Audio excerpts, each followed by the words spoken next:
Hello and welcome to another episode of Relationship Alive. This is your host, Neil Sattin. Before I get started this week, I just wanted to say that I hope you got a chance to listen to last week's episode, which featured a conversation with my partner and now fiancée, Chloe, and we shared in particular a tool that we use to help destroy patterns that have existed in our relationship, that exist within us in the way we view relationship. And that's one of the most important steps when it comes to having a truly different kind of relationship. It's answering that question for yourself of how do you actually get beyond what you've known in the past? And how do you access those places within you that are creative and resourceful? Well, that's what we cover in that episode, so I'd encourage you to check it out. And the only other thing that I wanted to mention before I get started today is, just in case you haven't yet, I want to ensure that you have a chance to check out the free guide that I have on my website, which is all about the single most important thing that will make and break your relationship. And in particular, it's a way to come to understand the needs that you have in a relationship and that your partner has, and to see how you may actually be working against yourself and against your partner in ways that you may not even know. So if you haven't had a chance to check that out, visit neilsattin.com, and there's a little button that says send me the action plan. You can click that, and if you give me your name and email address, it'll send you the plan. Or you can text the word relationship to the number 33444 and follow the instructions, and that will get a link to you so that you can download that guide. Awesome. So where are we today? One thing that's come up over and over again in my work with clients is what happens when one or the other person is triggered. And this question of, first, are you even recognizing that that's happening to you? And second, if you are recognizing that that's happening to you, what do?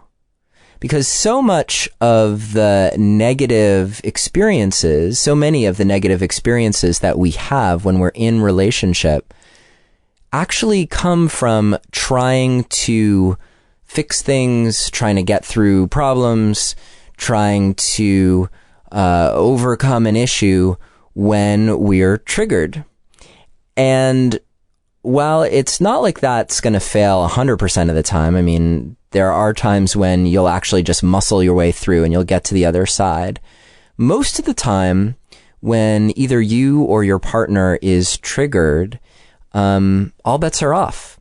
There's something going on in your physiology that's keeping you from being creative and resourceful and compassionate, and instead you're in a state of fight or flight.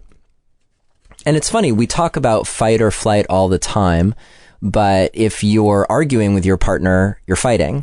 And if you're checking out or needing to get away or just saying, fine, whatever, then you're fleeing.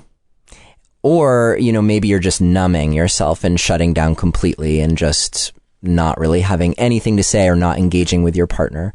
All of those things are signs that you are in a state of trigger.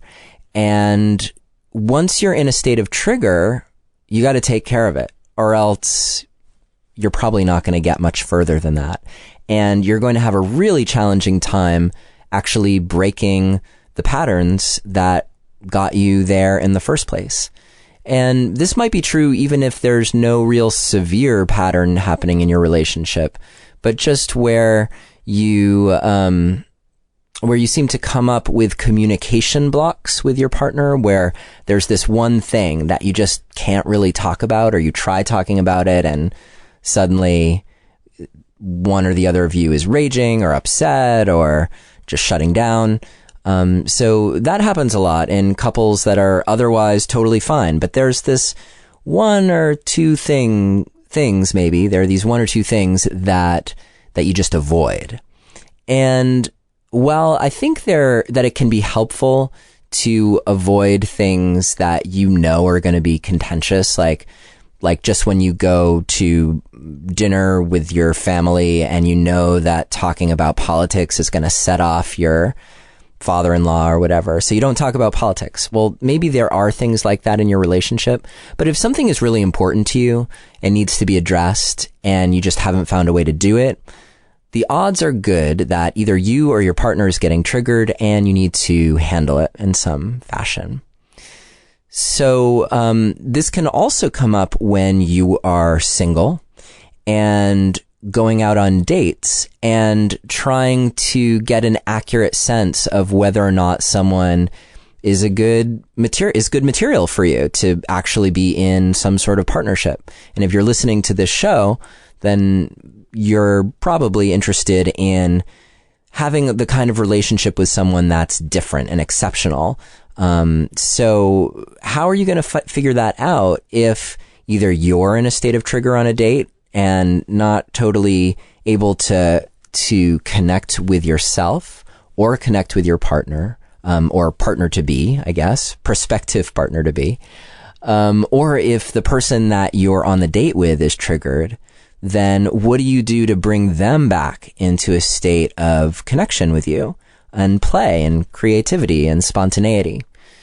So the point here is, whether you're single or in relationship or trying to deal with an ex-spouse, which happens for some of us, then it's pretty easy to encounter situations where you're triggered and then what? And then all bets are off.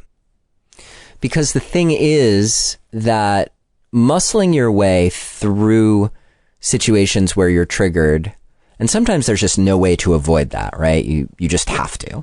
So by all means, if you have to, then do it. But if you don't have to, then it could be that muscling your way through actually creates more pain and more injury that you then have to recover from on the flip side.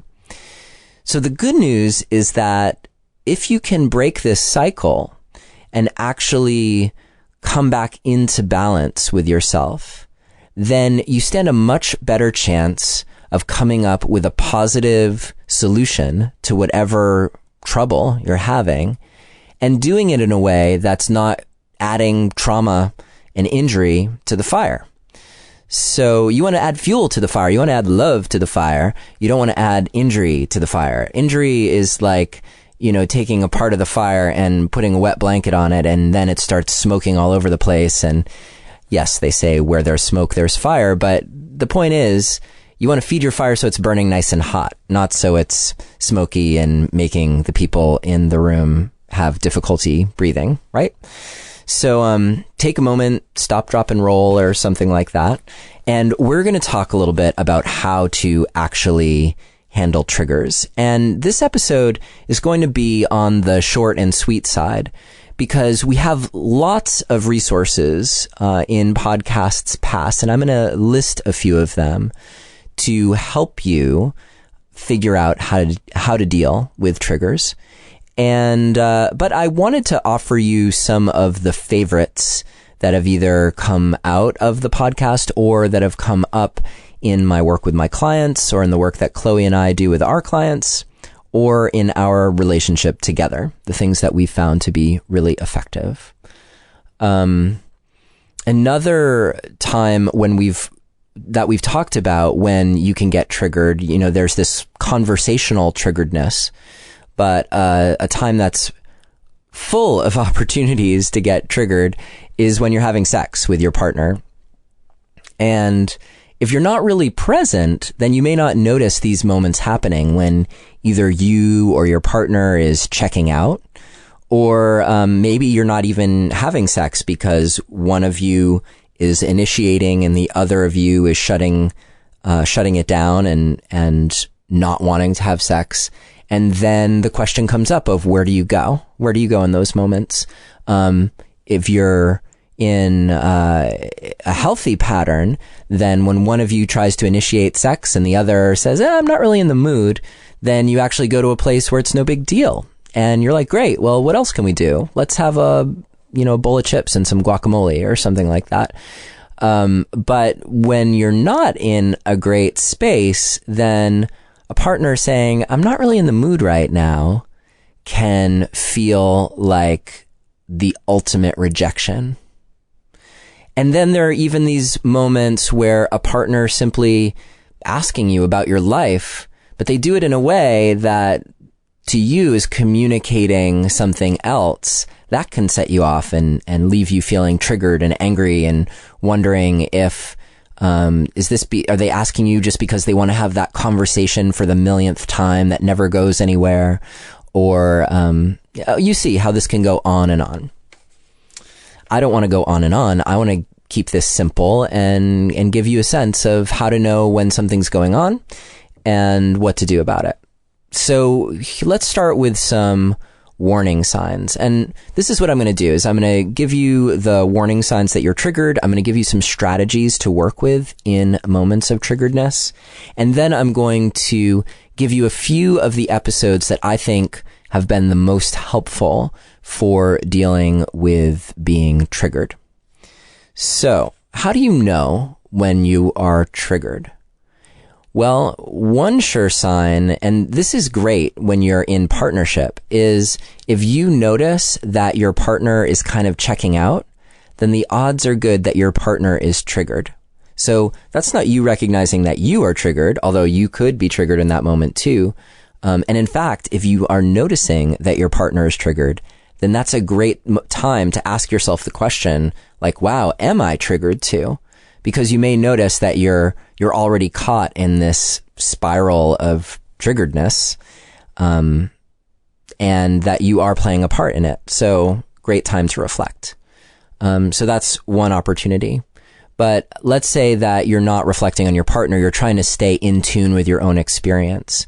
So you may notice that you're having trouble swallowing, or that your heart is racing, or that you get a queasy feeling in your stomach, or that your palms are sweaty, or you may notice that your face is getting really, really tense, and particularly like the top part of your face, but it could be your entire face too. This is because when you're triggered, your social mechanisms go offline, and one of your primary social mechanisms is the musculature in your face. So that's another symptom. You may notice that you can't really understand what your partner is saying. Like they're talking, but it's just not making any sense to you. And that could be because they're babbling incoherently. But it also could be because the parts of you that take sound and process sound into language and comprehension, that part of you also goes offline when you're triggered. So let's see. We've got some physiological signs. We've got, there's also, when you notice yourself saying, oh, here we go again. This, or like, I know this feeling, or you feel like crying, or you feel yourself starting to fume, like your blood is boiling. There's a lot of feeling involved in being in touch with your feelings. So I'm going to just offer you the suggestion that throughout your day, maybe you set an alarm for 3 times a day or something like that, or you just make a little dot with a pen on the palm of your hand, and every time you see the dot, ask yourself, how am I feeling right now? So you can get into the habit of actually checking in with yourself. And you may have a word like happy, sad, or downtrodden, or perplexed, or confused. Or it may just be sensations in your body. Oh, there's a tightness in my chest, or my heart is contracting, or I'm hunching over instead of sitting up straight. These are all ways of learning how to be really in touch with your emotional state. And it's really important because when things get heated, or maybe not even heated, like preheated, then those are the times when you really have to pay close attention, because that time span between when everything's totally fine and then, holy shit, I'm triggered and can't even deal, that time span for a lot of people is not very long, and it can happen instantaneously. So it's really key to get into habits that can slow that down, for one thing. And that's generally through a practice of mindfulness, or to get into the habit of checking in with your feeling state so that even if it's already happened, you can notice that it's happened. I'm trying to think of what else. If any other things occur to me while I'm chatting with you, I'll let you know. But that seems like a pretty good list to start. One thing could be if you're feeling like everything is hopeless or you're not seeing the humor ever. Or if you or your partner is not making, if you and your partner are not making eye contact with each other, and you feel almost like you can't make eye contact with your partner, well, that's another sign that one of you is probably triggered. All right, that seems like a pretty good list. And if you have any things that you've noticed about when you get triggered or when your partner gets triggered, send them to me. Neilius, Neilius @neilsattin.com is my email. Or you can post them in our Relationship Alive community Facebook page. And if you're not a member yet, please join. And yeah, I'd love to hear what you've noticed about when you get triggered or when your partner gets triggered. Okay. So now that you've noticed that you or your partner is triggered, what do you do? Well, it's a physiological state that you are in. There's nerve impulses and blood flowing to different parts of your body than the ones that would be required if you were actually going to have an easeful, positive outcome for whatever situation you're in. So your job is to get those resourceful systems within you, the parts of you that are creative and playful and spontaneous and, if nothing else, relaxed, to come back online. So because it's a physiological problem, a lot of the best options for dealing with it involve changing your physiology. So one option is for you to just take some space. But the key here is to take space in a way that is not threatening to your partner. Because if you just say like, well, I'm out of here, then your partner is probably going to experience that as a rupture of attachment and you're leaving. And it feels like a threat to be walked away from. So can you communicate, I need some space in a way that is safe for your partner? So a great way to do that is to say something like, wow, I'm noticing that I'm really triggered right now and I need to take some space. Can we come back to this conversation in 10 minutes? Or can we come back to this conversation in a half an hour? Or on Wednesday, or whatever it is. So you're probably getting here that the important thing is to make a date for when you are going to get back together in a non-triggered state and try to have the interaction that you're having. My personal preference is shorter frames of time, but long enough so that you actually get a chance to settle your nervous system. So taking space is great. Another great strategy that's along the lines of taking space and interrupting the pattern is actually to have a code word with your partner. And again, this is a tactic that I often use with clients, and it's come up on the podcast a number of times. In fact, it's great to have different code words for different situations, but you might use, I think pineapple is the one that I always use because that's one that my kids use when things are getting a little out of hand. One of them will say pineapple and that's how they know, like, okay, gotta stop. So it's great to have a code word that says, I'm triggered right now, or I'm noticing you're triggered right now. So let's take a step back from what we were trying to do, like have this conversation or argument or solve this problem or make love or whatever it is, like, let's step back from that and get ourselves back on board or back in line. So, a code word for that is really helpful.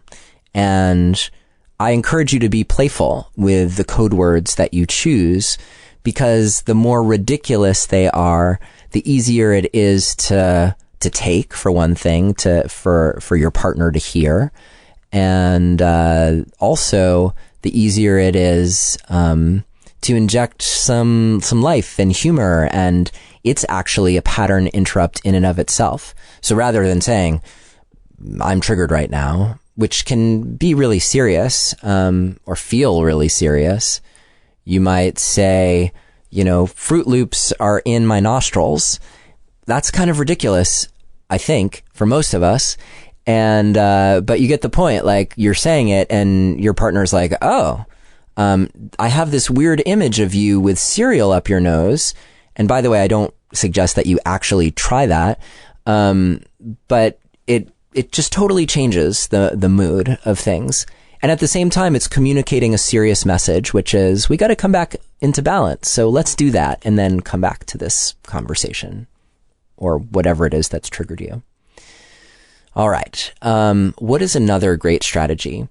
One of the strategies that we've talked about involves making either like a long, slow exhale. So this is something you can do with your partner once you've both agreed, like, okay, I'm in a state of trigger. Or sometimes, like, for example, with me and Chloe, if I'm feeling triggered, I'll just start a long, slow exhale while we're talking. And when I do that, she knows that I'm triggered. And I'm trying to deal with it. I'm trying to help myself come back to a state of balance. So, as we discussed in our episode with Stephen Porges on the science of safety, and that is episode 34, in particular, a long, slow exhale will help your nervous system come back online. So take a deep breath in and then let it out, and really let it out over a long period of time. And do that a few times, and that will help bring you back online. There's a fun reset for this that maybe the next time I have Chloe on the show, we'll talk to you about as well.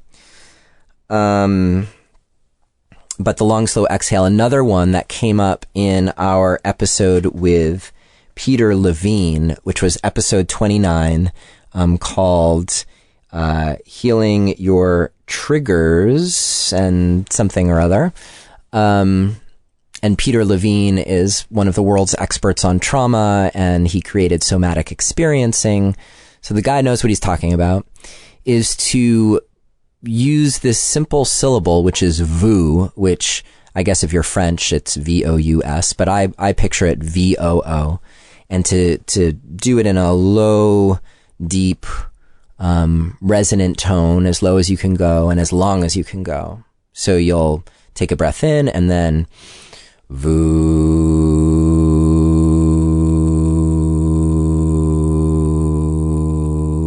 etc. And I sing, so I could do that for quite a while. And hopefully those of you who are triggered listening to this episode feel a little calmer right now from my having vooed in your ear for 10 seconds. Sometimes in the middle of a heated moment with Chloe, one or the other of us will start vooing. And when that happens, both of us will end up vooing, and it's actually really helpful and therapeutic. So, okay, great. So that's another strategy for you. Another great strategy is to get up and move around. And, you might, if you're feeling angry, you might have like a pillow on hand, and you might like beat the pillow a little bit, and that helps get your fight out. You'll want to tell your partner that that's what you're about to do, so they don't get freaked out that you're beating a pillow. But it can be really helpful to just kind of mobilize that energy but obviously not on your partner and not on yourself, but on something sweet and gentle like your pillow that can handle it. So that's another good way to mobilize some energy in your body.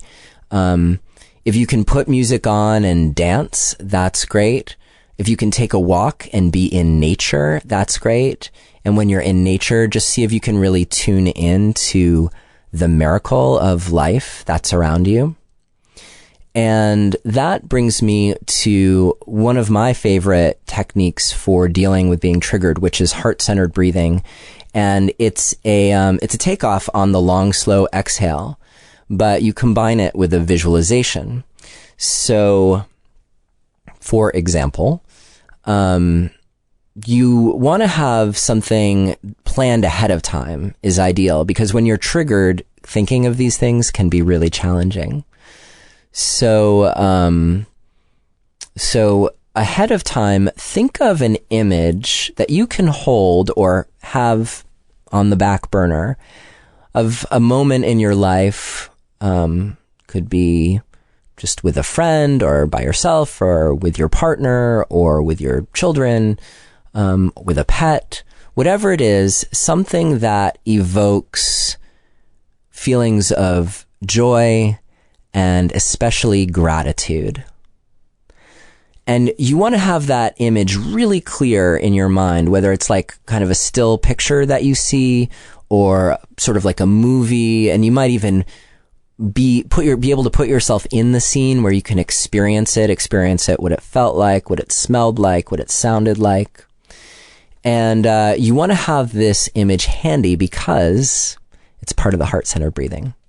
So, and the way that you do heart-centered breathing is you slow down both your inhale and your exhale. So you might breathe in on, say, a count of 4 or 5, and then breathe out on a count of 4 or 5.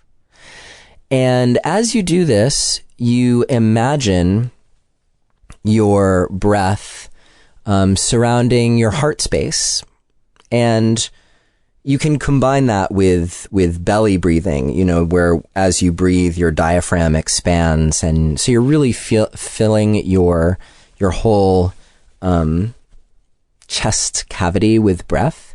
That can be really hard to do, at least at first, if you're really triggered. So if you're feeling like, if you're in a triggered moment and you're like, this is hard, that's normal, that's natural.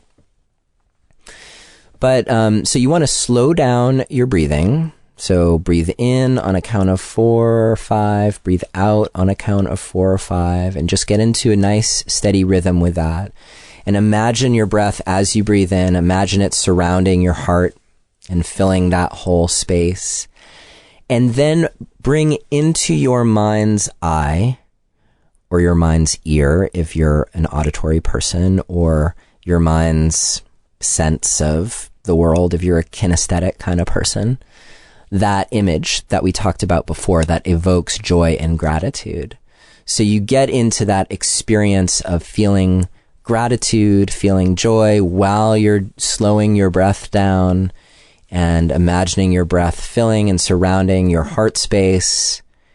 And let me tell you, it's very, very therapeutic. It actually affects your heart rate variability, which is, I'm not going to go into all of that right now, but it affects it in a positive way, which means that it actually is more variable and signals to your body to release the kinds of biochemicals that help you fight stress.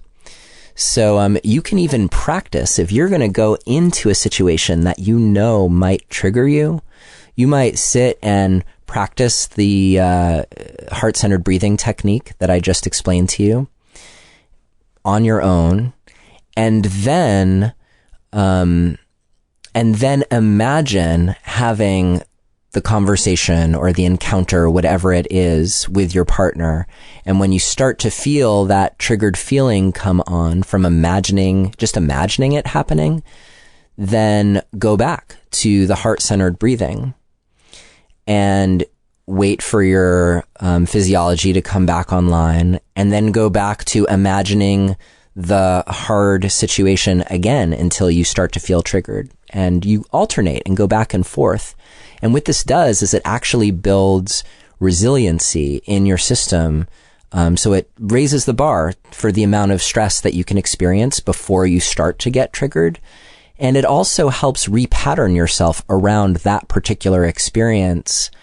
So you start to come back online before you're off and running in triggered land.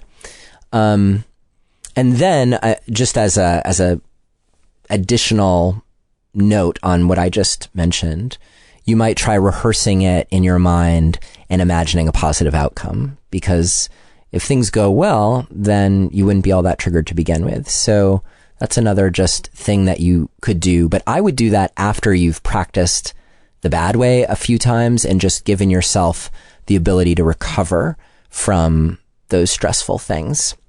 So I think that's good. As I give you a few of the episodes that I think you might like to check out that are along these lines, if something else comes to me, I'll let you know.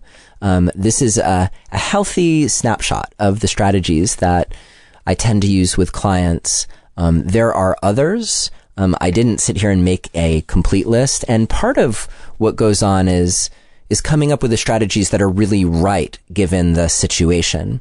So some things that work really well in one situation or for one person don't work for the other person. So that's part of my coaching practice, is getting to know you well enough to know which things will work for you, which hopefully makes sense to you.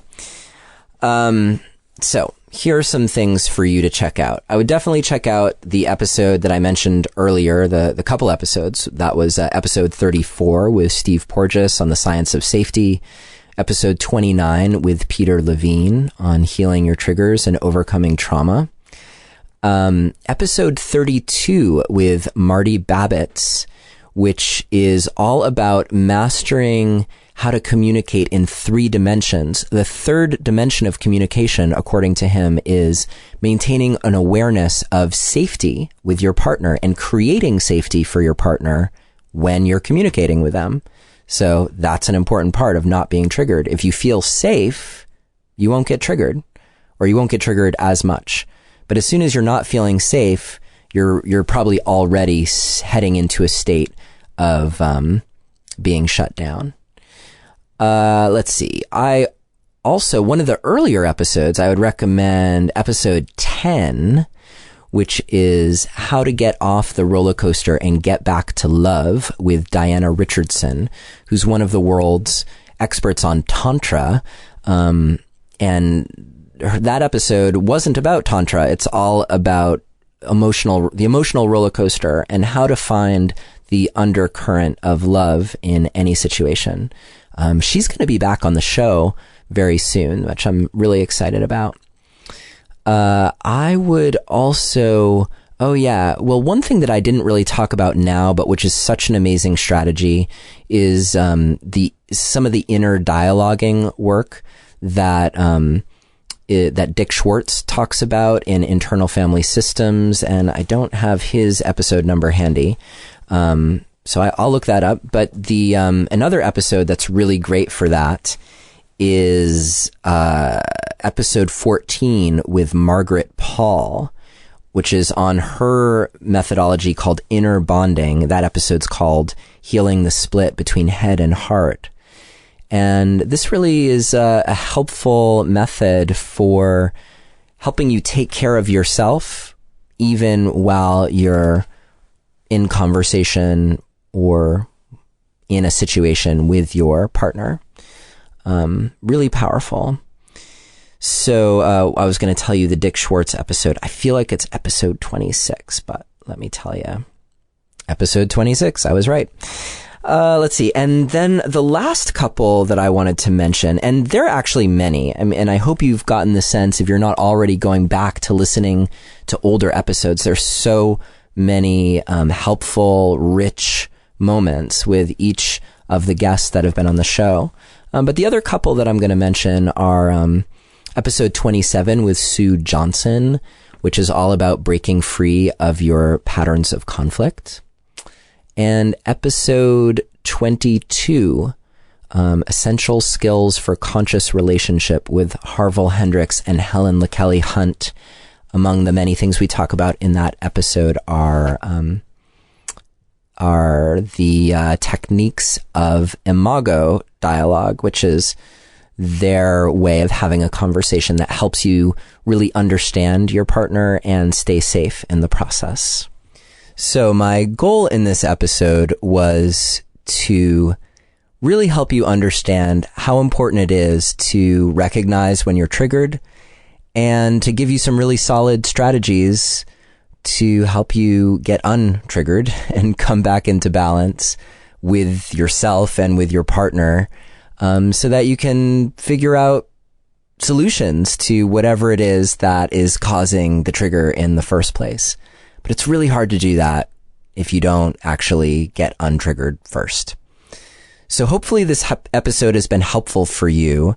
Please drop me a line and let me know. Again, my email is Neilius, Neilius @neilsattin.com, or you can join our community on Facebook. That's the Relationship Alive community on Facebook. If you just go to Relationship Alive group on Facebook, I think it's like porn or something like that. So don't go there. Go to the Relationship Alive community and let me know what you're discovering about your own triggers and how to come back into balance. I've offered you some of the more common strategies that I use when I'm working with clients. And for that matter, if you need help or if you and your partner need help together, then that's work that I do. And I really love helping my clients get through this so that they can get to the place where they're actually communicating more effectively and seeing lots of positive growth in their relationship. So you can drop me a line at the email address that I just gave you if you're interested in coaching, or you can always text the word support to the number 33444. And if you follow the instructions there, I think it drops you a link to my scheduler so we can set something up, see if we're a good fit to work together. All right. Thank you so much for listening to this week's episode of Relationship Alive. It's always a pleasure, and I look forward to seeing you next week. And just so you know, we have a great roster of guests, some of whom are return visitors and some of whom are new, who are coming on board. So I have a lot more in store for you over the rest of the summer and into the fall. It's very exciting, and we're coming up on the 1-year anniversary of Relationship Alive. So thank you so much for your feedback and for helping make it such a great podcast. And it's been really fun for me, but there'll be more on that as the year anniversary approaches. In the meantime, try out, experiment with what I've given you today, and let me know how it works for you. And if you have a minute, share the podcast with your friends so that they can hopefully benefit too. Thanks so much and take care.